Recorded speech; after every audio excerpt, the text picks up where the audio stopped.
Boa noite a todos. Sejam bem-vindos. Que Jesus, nosso Mestre Maior, nos abençoe. Que o Pai Amantíssimo nos cubra com a sua matura misericórdia. Todos nós possamos estar bem, felizes, alegres. E vamos fazer uma pequena viagem. Como nos fala o tema, a ação pedagógica do Espiritismo. Nós nos baseamos num livro muito interessante, que é do professor José Herculano Pires, que trata precisamente deste tema. E a ação pedagógica tem a ver, portanto, com o ensino. Tem a ver com o ensino. Tem a ver, portanto, com a educação. Tem a ver com a educação. Ouve-se melhor agora? E nós vamos fazer essa pequena viagem precisamente para nos inteirarmos do que trata na realidade a pedagogia.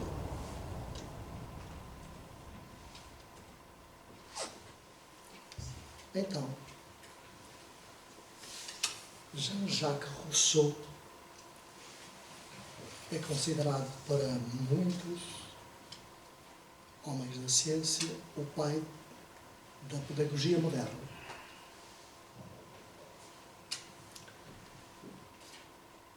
Visto que ele se preocupou com uma relação de adequação entre o conhecimento que era assimilado pelo aluno e a sua fase psicocognitiva, a fase, portanto, de aprendizagem. Dessa forma, Rousseau foi um grande crítico do sistema educativo que predominava na França em meados do século XVIII, pois para ele os alunos repetiam aquilo que aprendiam e não refletiam diante do conhecimento.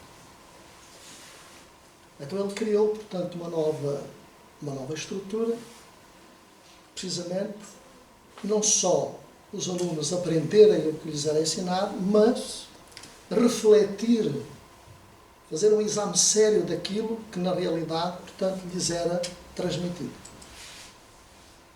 Um dos pontos importantes do livro Emílio, portanto, que Jacques Rousseau escreveu, ou da educação, é que Rousseau mostra como é significante fazer com que o aluno reflita sobre conceitos já aprendidos para concluir outras questões. Ou seja, através daquilo que lhe é ensinado, fazer a reflexão e partir precisamente para concluir sobre outros assuntos, sobre outras questões. Assim, é esse um ponto que devemos ressaltar na proposta pedagógica de Rousseau, de que os conceitos devem ser assimilados pelos alunos de modo que eles tenham a possibilidade de resolver questões práticas a partir desses conhecimentos.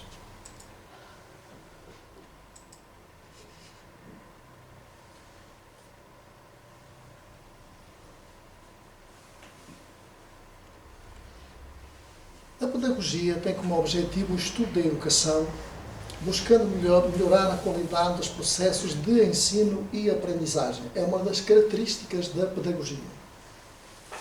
Qual a finalidade da pedagogia?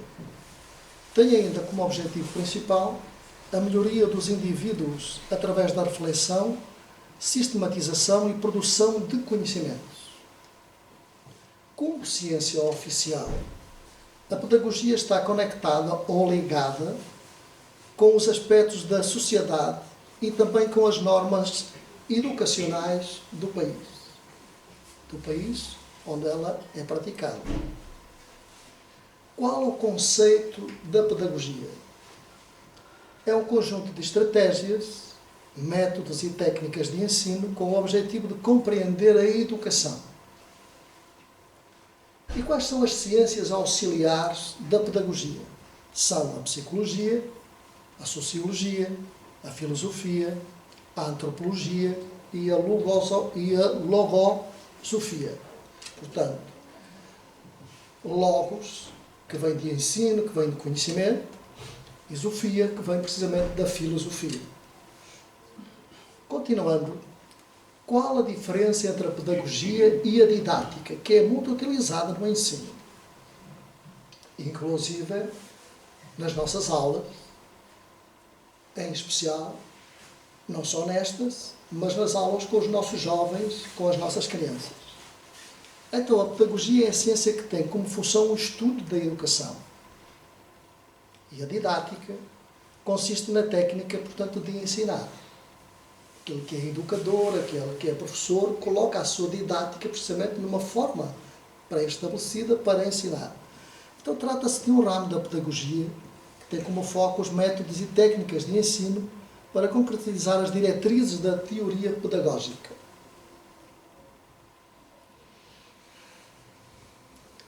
A educação depende do conhecimento maior ou menor que o educador possua em si mesmo. Porque conhecer-se a si mesmo é o primeiro passo do conhecimento do homem. Isso nós observamos. Precisamente aquela célebre frase que é atribuída a Sócrates, é o conhece a ti mesmo, que estava no pórtico de Delfos, mas não é de Sócrates. Portanto, e na realidade, o primeiro passo é o homem saber quem é e o conhecer-se a si mesmo. Então o mistério do ser que atua dos educadores chama-se personalidade. E porquê? Porque cada ser humano é uma pessoa, é uma personalidade, que é diferente do outro. E o é desde o seu nascimento, pois já nasce formada com a sua complicada estrutura, que vai apenas desenvolver-se no crescimento e na relação social. É difícil para o educador dominar todas essas variações e orientá-las. Educar, como se pode verificar, é decifrar o enigma do ser em geral e de cada ser em particular. Aqueles que se tornaram educadores, portanto, nós que somos pais, mães, é uma tarefa gigantesca. Como diz aqui, portanto, educar, como se obriga, é decifrar o enigma, portanto, do ser, não é? Portanto, em geral, e de cada um em particular. Saber como deve conduzir o educando. Portanto, decifrar aquilo que na realidade mora em cada um e o que pode ser transformado em cada um. Então, René Hubert, pedagogo francês, define a educação como sendo um ato de amor, pela qual uma consciência formada, educada, um espírito elevado, procura elevar ao seu nível uma consciência em formação. Então, o educador procura, precisamente pela educação, pela essa decifração, portanto, do jovem, que é o educando, levá-lo precisamente a fazer despertar a sua consciência ainda em formação. É uma tarefa gigantesca. Então a educação se apresenta como ciência, filosofia, arte e religião. Portanto, é ciência quando investiga as leis da complexa estrutura humana. É filosofia quando, de posse dessas leis, procura interpretar o homem. É arte quando o educador se debruça sobre o educando para tentar orientá-lo no desenvolvimento dos seus poderes internos, vitais e estruturais. E é ainda, portanto, a religião, porque busca a salvação do ser humano no turvelinho de todas as ameaças, tentações e perigos do mundo em que nós nos movimentamos. Então, o verdadeiro educador é o que pratica a religião verdadeira do amor ao próximo, naquilo que se pode chamar oculto em cada ser, em cada criatura, no templo do seu próprio ser. Então, o ato de educar é essencialmente um ato religioso. E José Herculano Pires afirma: não é apenas um ato de amor individual para com o educando, mas sim um ato de integração e salvação, procurando educar o ser ao plano superior do espírito. Sua importância está precisamente na sua legitimidade cultural e histórica. O Espiritismo firmou-se como doutrina, como uma concepção do mundo e do homem, devidamente estruturada nos princípios filosóficos em meados do século XIX, como todos nós sabemos. Sua elaboração ou sua criação foi precedida de uma fase de eclosão mundial de fenómenos paranormais que teve o seu clímax nos Estados Unidos da América, em 1848, com o caso das irmãs Fox, Margaret e Catherine. E Leah, fala aqui a irmã, portanto, destas duas. Só 9 anos mais tarde, em 1857, a doutrina se definiria na França com o trabalho gigantesco de pesquisas e elaboração doutrinária do professor Denisard de Rivel, que passaria a ser conhecido mais tarde como Allan Kardec. O Espiritismo surgiu naturalmente, não foi inventado por ninguém. É uma ação coletiva por parte dos espíritos, se nós quisermos entender, portanto, são as estrelas, portanto, de Jesus. E foram elas, precisamente, não é, que vieram trazer tudo isto que nós estamos observando e aprendendo, que é, na realidade, os ensinos espíritas. No entanto, já era tempo dos centros culturais existentes à face da Terra compreenderem que é essa realidade e colocarem de lado a ação preconceituosa e ignorante do século passado, uma vez que a bibliografia espírita é hoje muito mais considerável do que àquela altura. A educação espírita objetiva nos dias de hoje uma forma de educação integral e contínua, abrangendo todo o complexo de personalidade do educando, assim como todas as faixas etárias em que ela se projeta. Sendo o Espiritismo uma doutrina que abrange os seus 3 aspectos fundamentais, a ciência, a filosofia e a religião, todas as facetas do homem visando necessariamente a unificação do conhecimento, é evidente que a educação espírita só pode ser integral e contínua, indo de um extremo ao outro da existência humana. E concluímos. E a quem melhor despertar, senão as crianças, precisamente, para os ensinos espíritas? Os nossos filhos, aqueles que convivem connosco. Na realidade, é nessa fase que nós podemos utilizar a ação pedagógica e fazer, portanto, partir deles, analisar o que cada um possui para esse aprendizado e procurar com que eles, em lugar, portanto, ou em vez de nós colocarmos ensinos, não é predispô-los, precisamente, a aprender esses mesmos ensinos.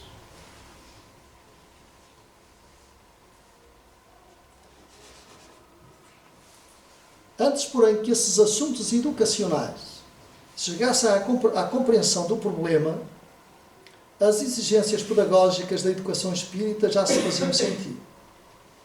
E acontece que no Instituto Educacional Lins de Vasconcelos, de Curitiba, o professor Neil Lobo criava o primeiro centro de estudos pedagógicos, elaborando novas técnicas educativas e formulando métodos que foram aprovados pela Secretaria de Estado ou pela Secretaria de Educação do Estado. Estamos a referir, portanto, do Brasil, não é? Que, segundo nós sabemos, existem faculdades que já têm cadeiras que abordam a questão doutrinária, portanto, da doutrina espírita ou do espiritismo. E José Herculano Pires, após pesquisas no Instituto Espírita da Educação em São Paulo, sobre a renovação educacional, divulgou em 1955, no jornal Universitário Espírita, os primeiros trabalhos da pedagogia espírita. Então, sem o processo de educação, o ato de amor de Kirchsteiner, que era alemão, e o de René Aubert, francês, sem essa conjugação, sem essa educação ou esse ato de amor, não despertaremos para a nova orientação que devemos seguir em nova reencarnação, na nova experiência, portanto, existencial. Desta forma, negar às crianças o direito à educação espírita através da evangelização seria sonegar-lhes o direito que lhes cabe na herança cultural. A inteligência infantil manifesta-se progressivamente passando da fase sensória motora para a fase prática, da sua fase de infância, logo mais para um entendimento mais profundo. Desta para a representativa e desta para a chamada abstrata. Mas está sempre atuante no desenvolvimento orgânico e psíquico. E se nós formos verificar, a questão 385 do Livro dos Espíritos nos informa que é dever dos pais a educação. Missão sagrada da qual terão de prestar contas e a quem compete essa tarefa. No entanto, no item 383, diz o seguinte: encarnando-se o espírito com o fim de se aperfeiçoar, é mais acessível durante esse tempo, a infância, às impressões que recebe e que podem ajudá-lo no seu adiantamento, para as quais devem contribuir os que são encarregados de educação. Então, é nesse período da infância, portanto, que é mais fácil nós colocarmos conselhos, ensinos, orientações na criança. E não quando ele já atingiu uma fase mais adulta. Porque aí, portanto, vai sentir mais, ou vamos sentir, os educadores vão sentir mais alguma dificuldade, precisamente em colocá-los ou adaptá-los aos ensinos que procuram, portanto, ministrá-los. Vão sentir alguma dificuldade. Mas querer restringir a educação aos pais seria negar a existência da vida social, do processo de relações em que os homens se completam uns aos outros pelo auxílio mútuo.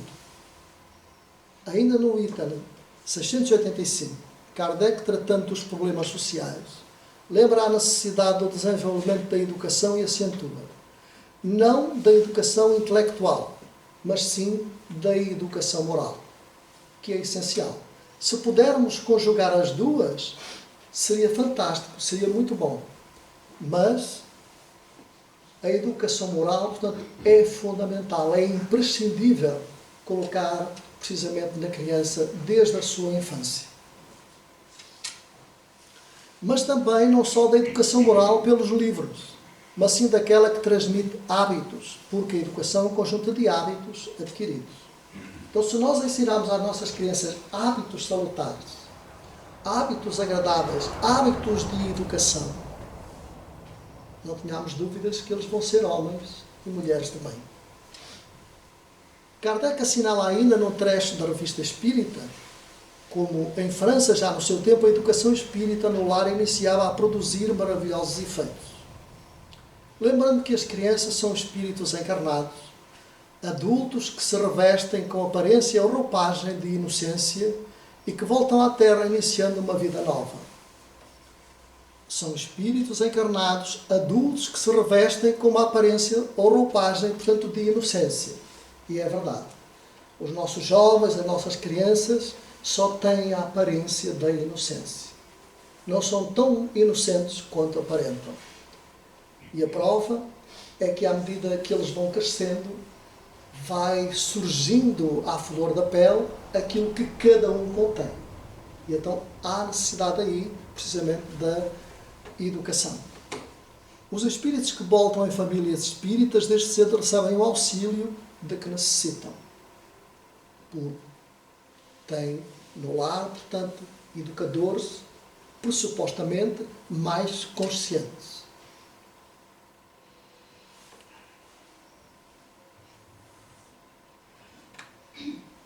O Espiritismo é educação. E a missão do Espiritismo não é esclarecer alguns indivíduos, mas sim esclarecer multidões, alargar o conhecimento humano, colocar os homens diante da realidade integral da vida para regenerá-los. Nossa obrigação é procurar ajudá-los a compreender o problema na amplitude espírita em que ele se nos apresenta hoje. O Livro dos Espíritos nos informa que é pela educação que o mundo poderá regenerar-se. Não temos outra forma, nem temos outra alternativa. Só pela educação o mundo será regenerado. E só quando nós, criaturas humanas, nos educarmos, é que iremos contribuir para que o nosso lar, a nossa escola, o nosso infantário, que é o mundo que nós vivemos, na realidade será ou irá regenerar-se. Então somos nós que vamos dar esse grandioso contributo para o mundo que logo mais nós vamos desejar, portanto, que ele possa ser melhor, não é? E mais adaptável. Assim vemos que a educação cristã substituiu a educação pagã e modificou a terra. A educação espírita renovará a educação cristã e com ele irá renovar o mundo. E José Herculano Pires questiona: mas o que é, afinal, a educação espírita? É um processo de orientação das novas gerações, de acordo com a visão nova que o Espiritismo nos oferece da realidade. Ora, a realidade compreende o homem e o mundo. Estamos conectados com o mundo. Nós, para progredirmos, nós temos que, como espíritos, temos que precisamente tomar uma matéria física. Temos que tomar um órgão físico. Temos que vir para a escola, portanto, material. Então, está aqui, compreende o homem e o mundo. Nós temos que viver no mundo. Embora não sejamos no mundo, nós temos que viver no mundo e nos adaptarmos ao mundo em que vivemos. José Herculano Pires alerta ainda: a evangelização da infância não é, nem pode ser feita em termos de abstração, o que seria um elogismo. Daí o apelo muito justo e muito pedagógico, pois inegavelmente didático, às histórias figuradas, que é aquilo que na realidade nós utilizamos na casa espírita. Utilizamos a chamada historieta, histórias para os nossos jovens, muito cultas, muito simbólicas, precisamente predispondo a sua mente a que logo mais eles possam preencher e entender com os livros essa fase primeira, portanto, que lhe está sendo transmitida. Então as historietas têm uma finalidade, que é despertar, predispor a mente logo mais a ensinos muito mais sofisticados, muito mais abrangentes. Trata-se de uma técnica audiovisual de inegável eficiência, cujo objetivo não é a transmissão dos princípios doutrinários, mas o despertar das crianças para a compreensão da realidade que ela traz no seu inconsciente. São as chamadas reminiscências. Todos nós trazemos incutidos em nós saber, quando nos encontramos do outro lado da vida, nós evolucionamos. Nós vamos frequentar escolas, conforme as nossas aspirações. Vamos angariar conhecimento de temas novos, trabalhos novos, orientações novas. Então nós trazemos isso para este lado da vida. Ao nascer para cá, nós vamos esquecer. À medida que nos vamos desenvolvendo, a idade da infância, a idade da juventude, a idade de adolescente, essas reminiscências vão surgindo à nossa consciência, à flor da pele, à luz, não é, do dia. São as chamadas reminiscências. Ou seja, aquilo que nós contemos em cada um de nós. E que Jesus falava, portanto, que nem a traça consome, nem o ladrão rouba. Porque é a conquista de cada um. Então nós vamos lembrando, quando precisamos, quando conhecemos, nós vamos lembrando. Então a função da historieta é a mesma da maiêutica de Sócrates, que utilizava precisamente nos seus livros. E lembra o acordar da reminiscência platónica da mente no espírito encarnado. Então, isto tem a ver, portanto, com Platão, que acreditava na continuidade da vida, no progresso da alma. E dizia, como falámos há instantes, que quando nós voltássemos como espíritos, ao reencarnar, que iríamos esquecer tudo aquilo, portanto, que nós tínhamos abarcado até então, que fazia parte do nosso espólio. E que depois iríamos ter, portanto, essas reminiscências, essas lembranças daquilo que na realidade nós já houvéramos alcançado. O que corresponde ao objetivo real da educação não é transmitir ensinamentos, mas predispor a mente do educando a recebê-los através da instrução e assimilá-los na forma cultural. O nascimento da educação cristã, então a educação cristã realizou-se nos primeiros tempos direta e pessoalmente, com Jesus. Quem foram os educadores dessa altura? Foram Jesus, o Mestre por excelência, os apóstolos, os evangelistas e, em geral, os discípulos do Cristo. era uma educação sem escolas. Se nos lembrarmos, não haviam escolas. Como aconteceu com a budista, a judaica, em geral, com todas as religiões dos seus tempos primeiros. Foi então por volta do ano 179 d.C. que o filósofo grego Pantenos, convertido ao cristianismo, fundou em Alexandria a primeira escola chamada de catequizadores, que eram precisamente os disdácalos, que não tinham preparo e foram substituídos por professores de natureza, portanto, enciclopédica. E Clemente e Origenes fariam dessa escola mais tarde o mais importante centro de cultura religiosa da época. Então vejamos que à época, portanto, de Jesus, ele transmitia, portanto, os seus ensinamentos. Onde é que estavam as escolas? Eram ao ar livre, não é? Portanto, sentados em terra, portanto, nos sopés do monte, nas montanhas. Jesus utilizava precisamente a sua pedagogia, a sua didática, falando para todos aqueles que observavam e cativando, não é? Predispondo as mentes, falando por parábolas, não falando de forma aberta porque eles não iriam entender, mas predispondo as suas mentes para que logo mais, em nova oportunidade, eles viessem, portanto, de uma forma mais coerente, com a sua mente um pouco mais aberta, um pouco já mais evoluída, para entender aquilo que viria na realidade a seguir. Para dizer o quê? Que àquela época nós vivíamos ainda um pouco na nossa infância espiritual. E então, Jesus não podia falar, portanto, de forma aberta. E como não haviam escolas, as escolas eram precisamente os chamados disdácalos, eram aqueles que falavam, eram aqueles que transmitiam os ensinamentos conforme as escrituras antigas, conforme aquilo que eles iam conhecendo de forma limitada. Então, para que logo mais se predispossem as suas mentes a receberem outro tipo de ensinos de uma forma muito mais consciente e muito mais equilibrada para eles mesmos. Então a iniciativa de Pantenos permitiu que a educação cristã desse um salto qualitativo, atingindo a institucionalização em plano superior, surgindo aí a pedagogia cristã. Ora, a pedagogia só aparece depois do desenvolvimento da educação, pois a pedagogia é o estudo, a pesquisa, a reflexão sobre o processo educacional.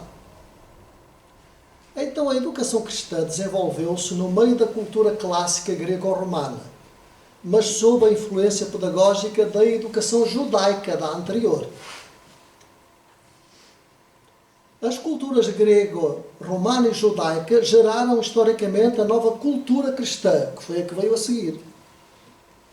Assim, a educação clássica e a educação judaica foram as fontes naturais das quais surgiu a educação cristã. Isto parece confuso, mas uma educação não vem anular a outra, vem precisamente dar-lhe a devida sequência, de uma forma sempre mais avançada em relação à anterior. Então Jesus reformulou, portanto, o judaísmo e dessa forma surgiu o cristianismo, através da sua pedagogia, através da sua educação. Os cristãos, a partir do impulso inicial do próprio Cristo, teriam de reformar a educação clássica e a educação judaica. Só assim, nesta perspectiva histórica, poderemos compreender a continuidade natural que existe no processo educacional. Então, cada nova educação não é a negação da anterior, mas o seu desenvolvimento. Conforme cada um se vai apetrechando, conforme cada um vai entendendo, conforme cada um vai preparando ou perspectivando a sua mente, através do seu progresso, da sua evolução. Hoje entendemos de uma forma, logo mais nós vamos entender, portanto, de uma ou outra forma. Vamos imaginar que quando nós atingimos a idade dos 6 anos de idade, nós vamos para a escola primária. Correto? Vamos para o primeiro ano. não vamos entrar diretamente, portanto, na faculdade. Só se formos crianças predispostas a tal facto. Não é? Portanto, mas o que é certo é que nós começamos por um princípio. Então, isto quer dizer o quê? Nós vamos aprendendo precisamente por fases. Uma primeira fase, uma segunda fase, uma terceira fase. Vamos aprendendo por ciclos. É exatamente. Cada nova educação não é a negação da anterior, mas o seu desenvolvimento. Então, da forma, portanto, como nos é ensinado, como nos é prescrito, nós vamos predispondo a nossa mente. Portanto, vamos crescendo. Hoje aprendemos numa faixa etária, o correspondente àquela faixa etária, e a seguir nós vamos aprender o correspondente à outra faixa etária. Porque a nossa mente vai se predispondo a tomar esse tipo, portanto, de conhecimento. Então não podemos aprender o que ainda não está dentro do conceito e a nossa mente ainda não está preparada para entender esse fator e esse tipo de ensino. Daí surgindo a educação espírita, com Augusto Comte, formulou um esquema sobre a educação humana que se processa em 3 estados a saber. O chamado estado teológico, representado pelas civilizações teocráticas e mitológicas da Antiguidade. O estado metafísico, simbolizado pela Idade Média. E o estado positivo, que corresponde ao positivismo como filosofia científica, representando pela era das ciências. Ao tempo de Allan Kardec, um leitor da Revista Espírita propôs a este esquema, que Augusto Comte chamou a Lei dos 3 Estados, o acréscimo do estado psicológico. E Kardec viria a publicar a carta na Revista de Abril de 1869, que considerou acertada a sugestão do leitor. Então as ciências psicológicas, no que diz respeito à psicologia e no tocante ao espiritismo e às ciências psíquicas que por eles geradas, desenvolveram-se de tal forma nesse período que acabaram predominando na cultura do século, ultrapassando mesmo todas as expectativas quanto às pesquisas elaboradas na segunda metade do século XX. Estamos hoje, inegavelmente, na era do espírito. Já passamos do estado psicológico, que era apenas o vestíbulo de uma fase decisiva da evolução humana. Estamos no estado espírita.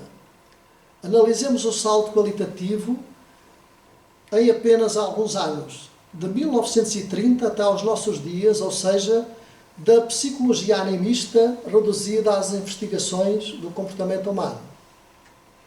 O cristianismo havia conseguido a conversão do mundo. O espiritismo está a conseguir a conversão da ciência.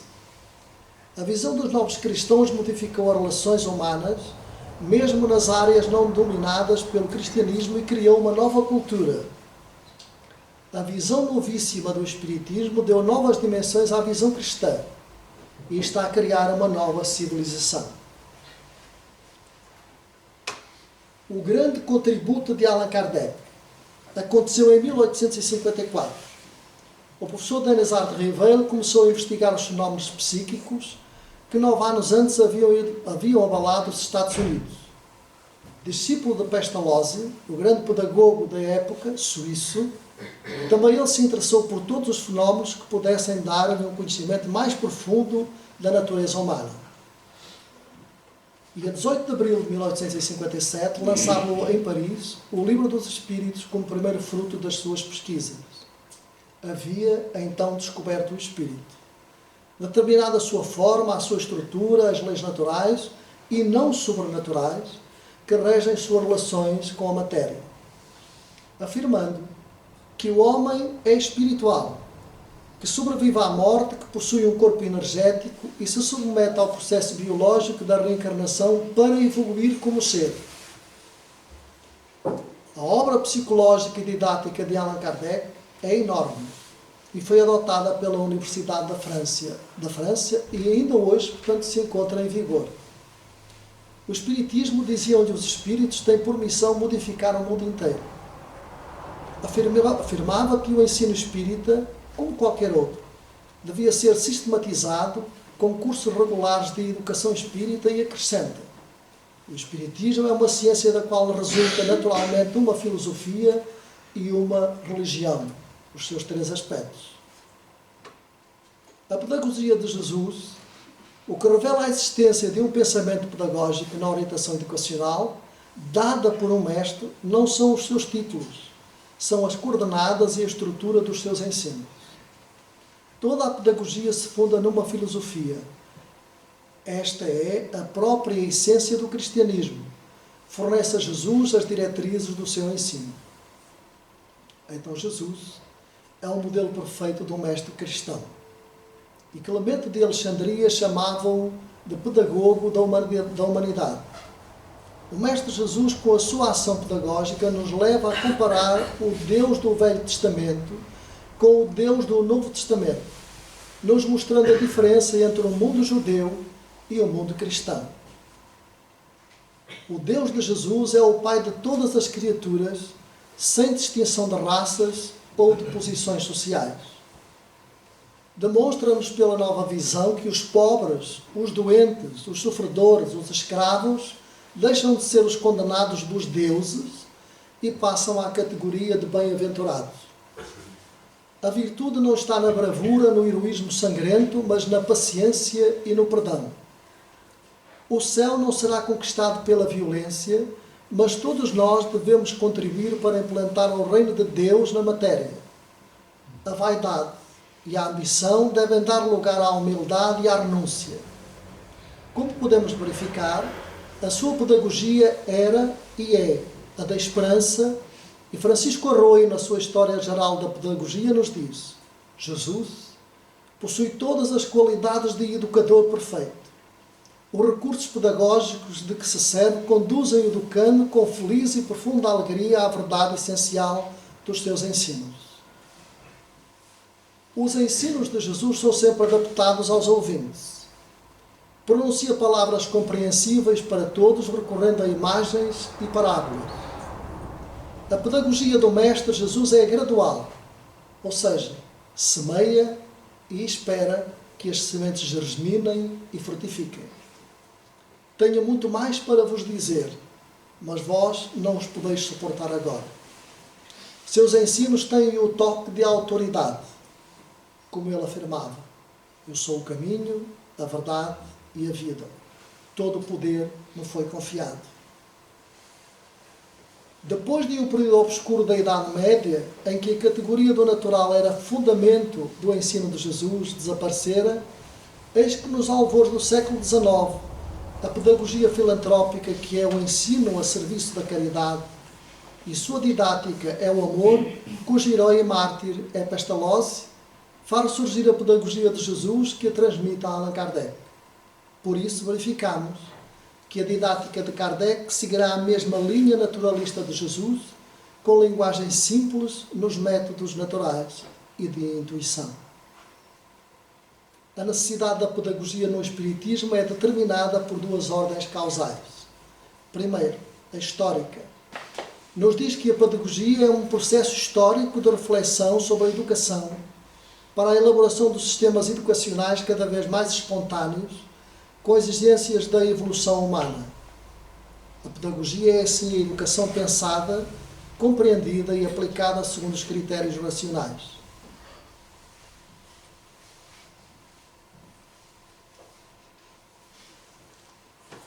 E é ainda consciencial. Se no plano do fenómeno da educação é uma exigência vital das estruturas sociais, no plano espiritual é uma exigência da consciência. René Aubert define a educação como sendo uma ação, mas uma ação exercida por um espírito sobre outro, e acrescenta: é um apelo que o espírito, já situado nas esferas superiores da existência, dirige a outro que mais ou menos confusamente aspira a chegar até lá. Todos estes propósitos, verificamos então que o Espiritismo é a doutrina da educação por excelência, que não se contenta com a formação do cidadão, do homem integral, do erudito. Ele nos abre as perspectivas do infinito e pretende, como queria Pestalozzi, fazer de uma criatura um espírito universal, preparando para a eternidade. Só a ação pedagógica do Espiritismo pode alcançar esses fins de educação, fundar uma filosofia geral e que represente de forma completa a realidade do mundo e a vida do ser.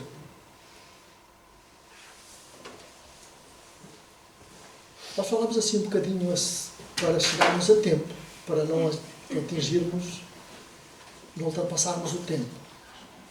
Mas é tão interessante este tema, esta ação pedagógica ou pedagogia, portanto, que os ensinos espíritas nos trazem, que nos demonstra precisamente da forma qual era o comportamento de Jesus, a perspectivar, a preparar a mente de todos aqueles, portanto, que o escutavam, para que logo mais pudessem receber ensinos de uma forma muito mais gratificante, muito mais avançada.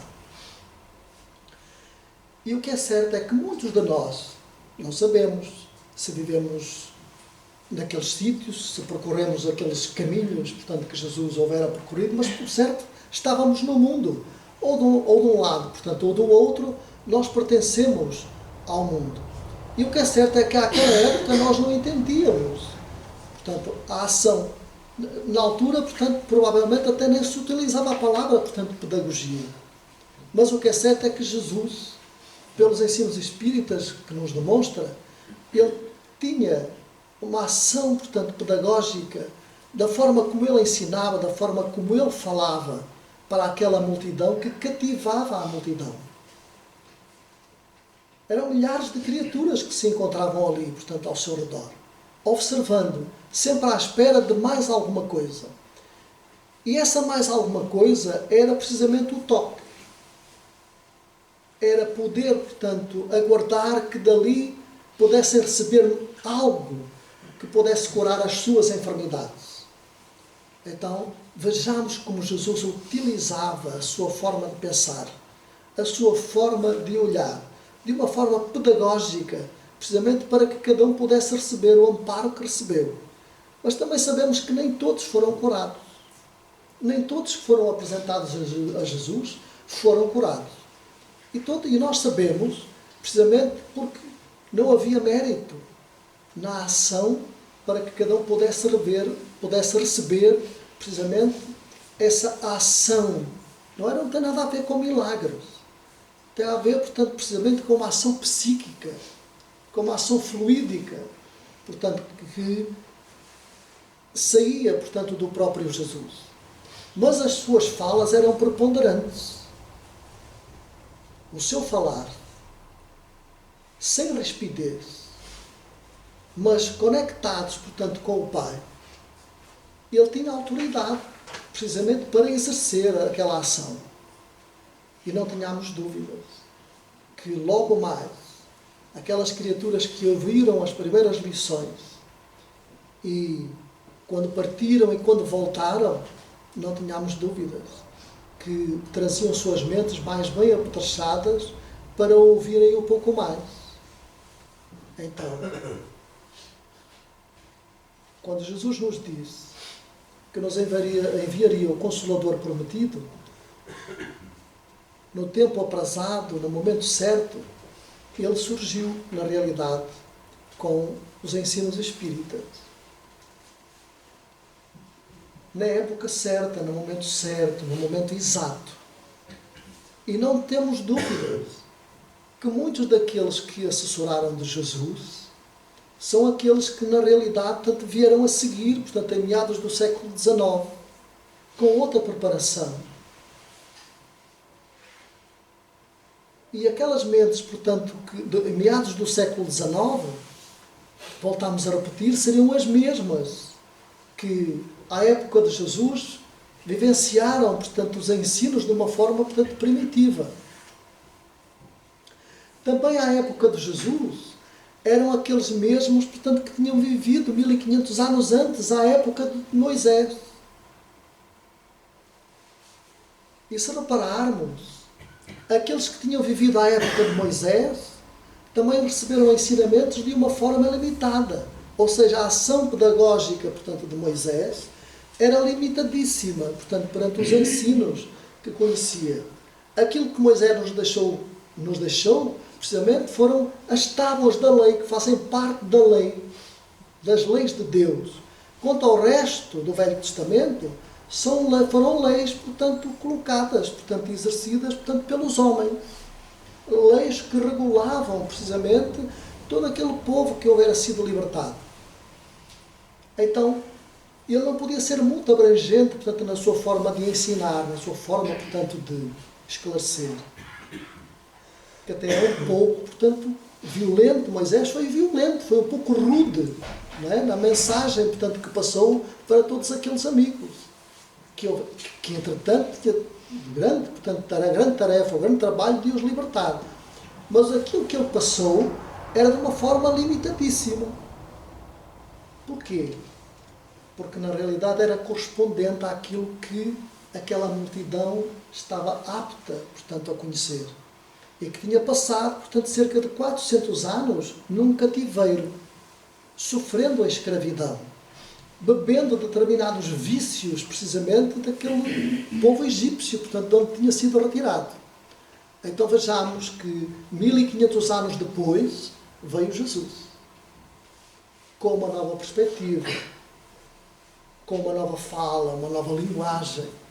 Não veio anular, portanto, mas veio dar seguimento, precisamente, a ensinos novos.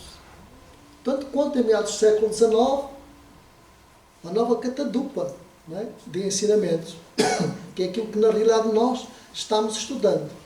E à medida que formos avançando, novas oportunidades de conhecimento surgirão por certo, porque não termina, nem está, porque a nossa vida é feita de progresso, é feita de evolução.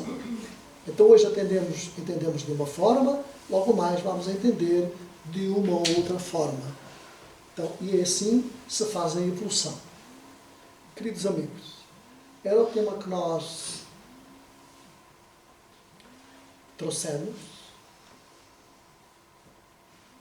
Não sabemos se o livro, portanto, há pouco tempo estava esgotado, portanto não sabemos se já saiu, mas nós aconselhamos, portanto, quem, mesmo até pelo YouTube, na internet, portanto, quem basta escrever Pedagogia Espírita, de José Herculano Pires, provavelmente está lá o livro, quem quiser consultar, portanto, é muito interessante.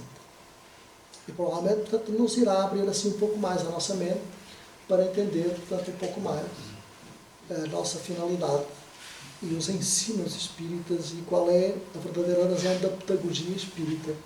Porque só através, na realidade, portanto, de uma pedagogia, portanto, educacional correta e certa, portanto, nós iremos viver num mundo regenerado ou numa nova regeneração, portanto, com o nosso contributo.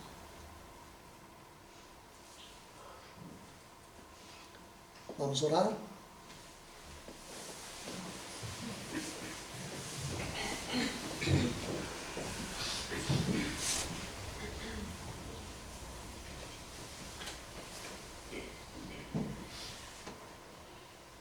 Vamos então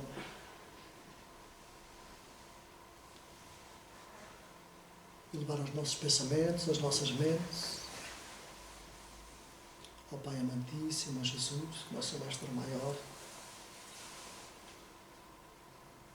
Vamos agradecer-lhe o amparo, a noite que Ele assim nos concede,